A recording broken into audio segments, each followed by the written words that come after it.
Olá, meus amigos. Hoje o tema da nossa reflexão é o dízimo.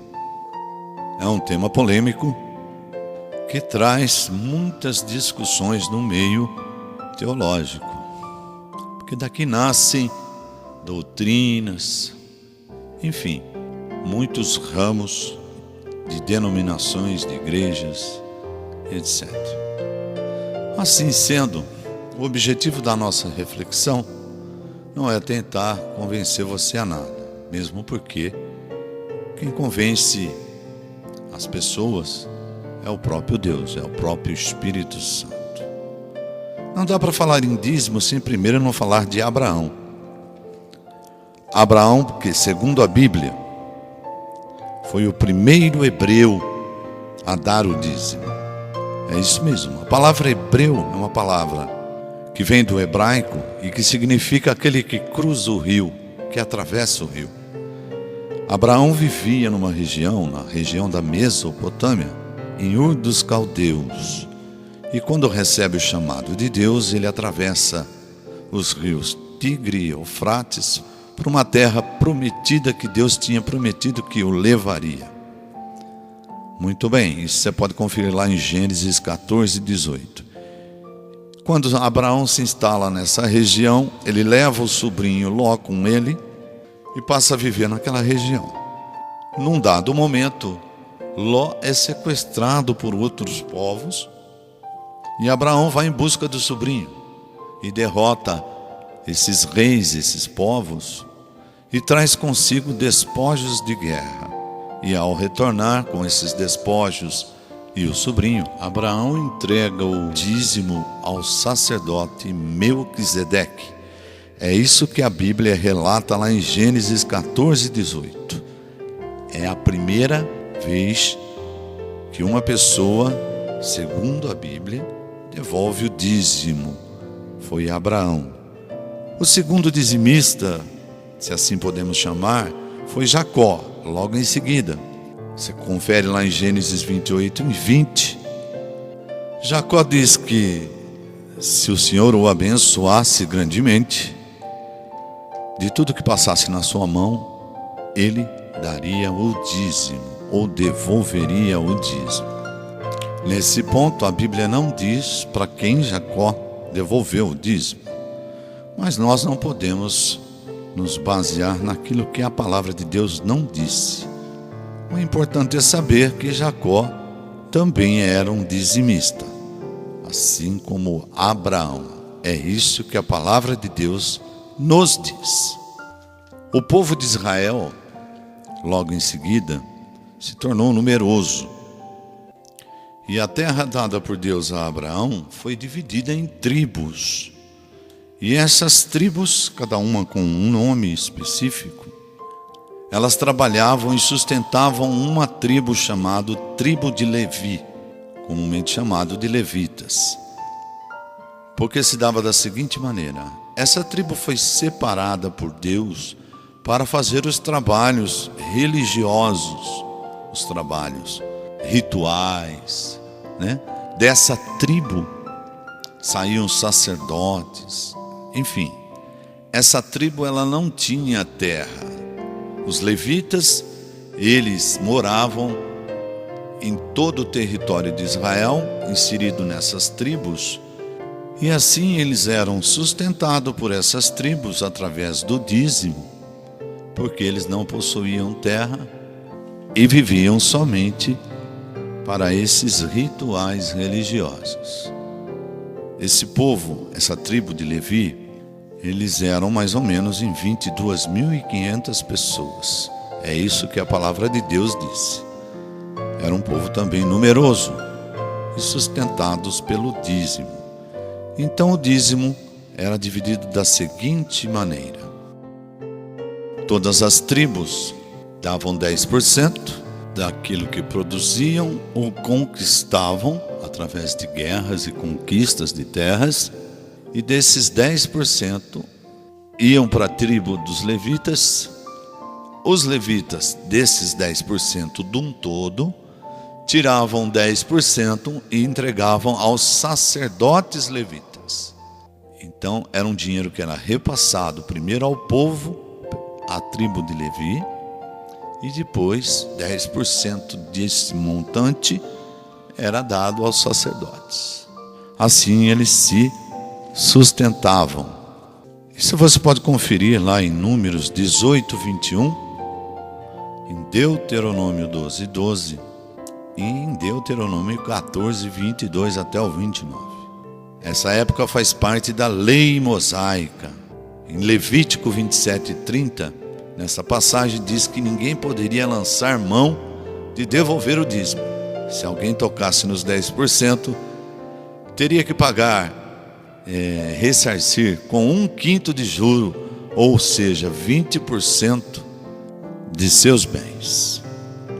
Ok, então vimos num resumo rápido que o dízimo começa com Abraão, passa por Jacó e depois ele é inserido na lei de Moisés. É bom ressaltar também que nessa época da lei mosaica não existia apenas um dízimo. No período mosaico haviam 3 dízimos. Então todo israelita ele contribuía na verdade com 30% da sua renda e não apenas com 10%.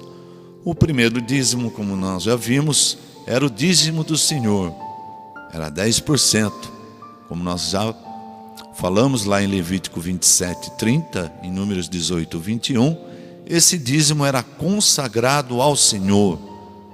Ele passaria à tribo dos levitas e repassado aos sacerdotes. Muito bem, o segundo dízimo, ele era um dízimo, você pode conferir em Deuteronômio 14, para os pobres e necessitados, e para os levitas também para os órfãos, as viúvas. Esse dízimo era tirado a cada 3 anos. Ele era dado pelo povo, pelas tribos, a cada 3 anos. E o terceiro dízimo era para ser comido pelos pobres e pelos levitas.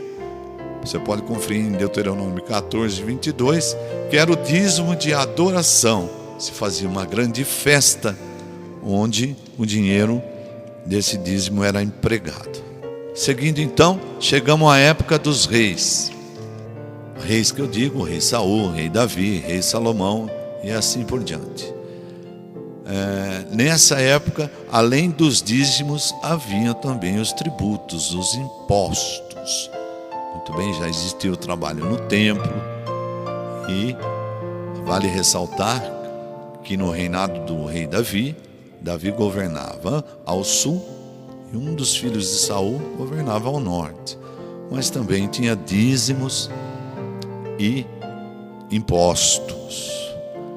Aí chega o período do exílio, que o povo de Israel foi conquistado, principalmente pelos babilônicos. Nessa época não houve devolução de dízimo, porque não havia sacerdotes trabalhando, etc, etc. Pós-exílio, sim.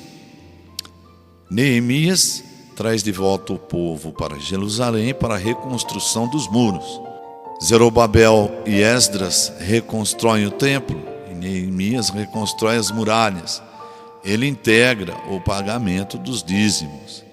A obra do Senhor, o sacerdócio, estava renegada em último plano. Ele volta com isso, une o povo novamente e o dízimo retorna.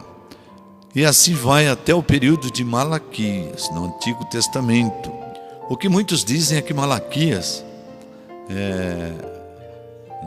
no seu livro, cobra os dízimos dos sacerdotes. Mas isso é um engano pensar. Nós podemos conferir lá em Malaquias 3,7, que Deus diz o seguinte: desde os dias de vossos pais vos desviastes dos meus estatutos e não os guardastes. Tornai-vos para mim e eu me tornarei para vós outros, diz o Senhor dos Exércitos. Mas vós dizeis: em que havemos de tornar? Roubará o homem a Deus? Todavia vós me roubais e dizeis: em que te roubamos? Nos dízimos e nas ofertas. Com maldição sois amaldiçoados, porque a mim me roubais, vós, a nação toda. Olha só, toda a nação. Deus está dizendo que eles tocavam nos dízimos, toda a nação, todo o povo. Entendemos também que sacerdotes não davam o dízimo, e sim, eles recebiam dízimo. Seguindo então, nós vamos parar lá no Novo Testamento. Só para entender o resumo, todo o povo produzia. No Antigo Testamento, o povo tirava 10%, cada um da sua região, da sua tribo, entregavam para a tribo de Levi. A tribo de Levi tirava 10% e entregava aos sacerdotes. Esse é o panorama do dízimo no Antigo Testamento. Passemos agora para o Novo Testamento. Em Mateus 23, Jesus diz o seguinte: ai de vós, escribas e fariseus, hipócritas, porque dais o dízimo da hortelã, do endro e do cominho, e tendes negligenciado os preceitos mais importantes da lei, a justiça, a misericórdia e a fé. Devíeis, porém, fazer estas coisas, sem omitir aquelas. Veja bem que Jesus não desabona o dízimo. Ele diz que eles estavam negligenciando coisas importantes. Eram tão criteriosos em dar dízimos de pequenas coisas e negligenciavam coisas importantes, como a justiça, a misericórdia e a fé. Vemos nessa passagem que Jesus não desabona o dízimo, ele confirma o dízimo. Muitas pessoas dizem com isso que o dízimo é só de alimentos. Esta objeção não se sustenta, pois eles davam dízimo de tudo. O primeiro argumento, os fariseus não eram agricultores, eram uma classe rica. Nessa época existia cerca de 6.000 fariseus. E a classe sacerdotal, ou seja, os sacerdotes, pertenciam aos saduceus. Muito bem. Outra passagem no Novo Testamento que Jesus fala sobre o dízimo é em Lucas 18:12. Ele diz o seguinte: 2 homens subiram ao templo com o propósito de orar, um fariseu e o outro publicano. O fariseu, posto em pé, orava de si para si mesmo, dessa forma: ó Deus, graças te dou, porque não sou como os demais homens, roubadores, injustos e adúlteros, nem ainda como este publicano. Jejuo 2 vezes por semana e dou o dízimo de tudo quanto ganho. Veja bem que esse fariseu, ele batia no peito quando orava e dizia que todos os homens eram roubadores e que ele dava o dízimo de tudo. Veja bem que esse fariseu não fazia parte da tribo de Levi. Ele dava o dízimo de tudo e não só dos alimentos. E é muito compreensível que ele diz: não sou como esses homens todos que te roubam. E isso já está implícito que quem não dá o dízimo está roubando a Deus, como é dito lá em Malaquias realmente. Você pode conferir em Coríntios 16:2 que o apóstolo Paulo, com respeito à coleta dos dízimos, ele diz o seguinte: fazei também o que ordenei às igrejas da Galácia, separar segundo a sua prosperidade ou a sua renda. Então, segundo a sua prosperidade ou segundo a sua renda, está implícito que ele está falando sobre o dízimo. É muito forte isso. E em 2 Coríntios 11:8, Paulo diz que não quis receber ajuda financeira da igreja de Corinto, mas despojou o dinheiro de outras igrejas para o seu sustento. Na verdade, o que Paulo faz é que ele dá a entender, ele mostra que se uma pessoa vive do altar, o evangelho deve sustentá-lo. Nada mais justo, não é verdade?